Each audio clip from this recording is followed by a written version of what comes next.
Welcome to the Alabama Water Watch instructional video series. This video will show the proper method for collecting and fixing a sample used to determine the dissolved oxygen in water.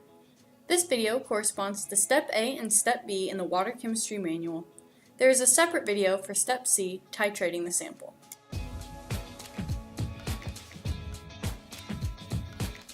For this step, you will need the 2 water sampling bottles in your kit. 2 replicate samples for dissolved oxygen must be taken to ensure precision. Replicates are 2 samples collected at the same time and place. You will use both water sample bottles in your kit. Locate the water sampling bottles in your kit. Rinse them both 2 to 3 times with sample water.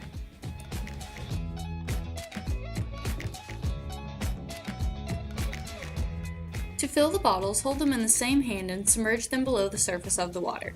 Avoid disturbing the bottom of the stream. Move or shake the bottles to allow all air bubbles to escape. Cap the bottles while they are still submerged. Invert the filled bottles to make sure there are no air bubbles trapped inside. If air bubbles are present, even if they are only in one bottle, empty both sample bottles and refill them with water again. Once a satisfactory sample has been collected, proceed immediately with the next steps.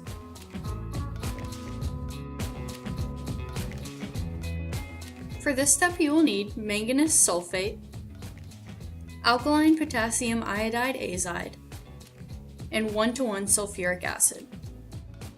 Each of the following steps should be done for both samples collected in Step A, one after the other. Some of the reagents used for this step are hazardous. Children using these chemicals should be carefully supervised. Make yourself aware of and adhere to the recommended Alabama Water Watch safety protocols. Also remember to hold reagent bottles vertically to ensure uniform size drops. Locate the manganese sulfate bottle. Uncap your samples and add 8 drops of reagent to each.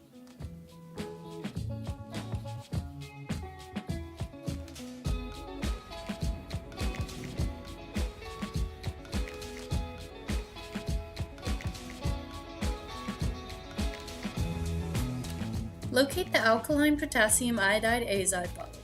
Add 8 drops to each sample.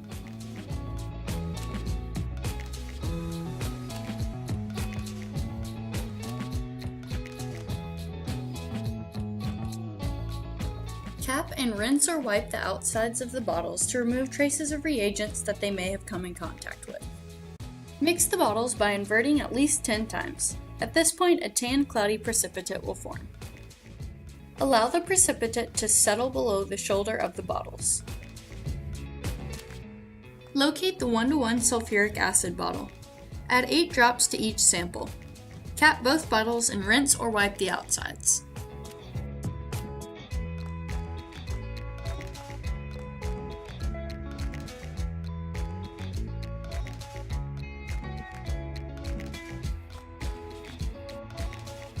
At this point, the sample should have dark brown flecks. Repeatedly invert the sample bottles to mix until most of the flecks have dissolved. Be patient during this step. Brown flecks in DO bottles may take several minutes to dissolve, especially in cold water. It may be helpful to begin sampling your site with the dissolved oxygen test so that other tests may be performed while waiting for DO reactions to complete.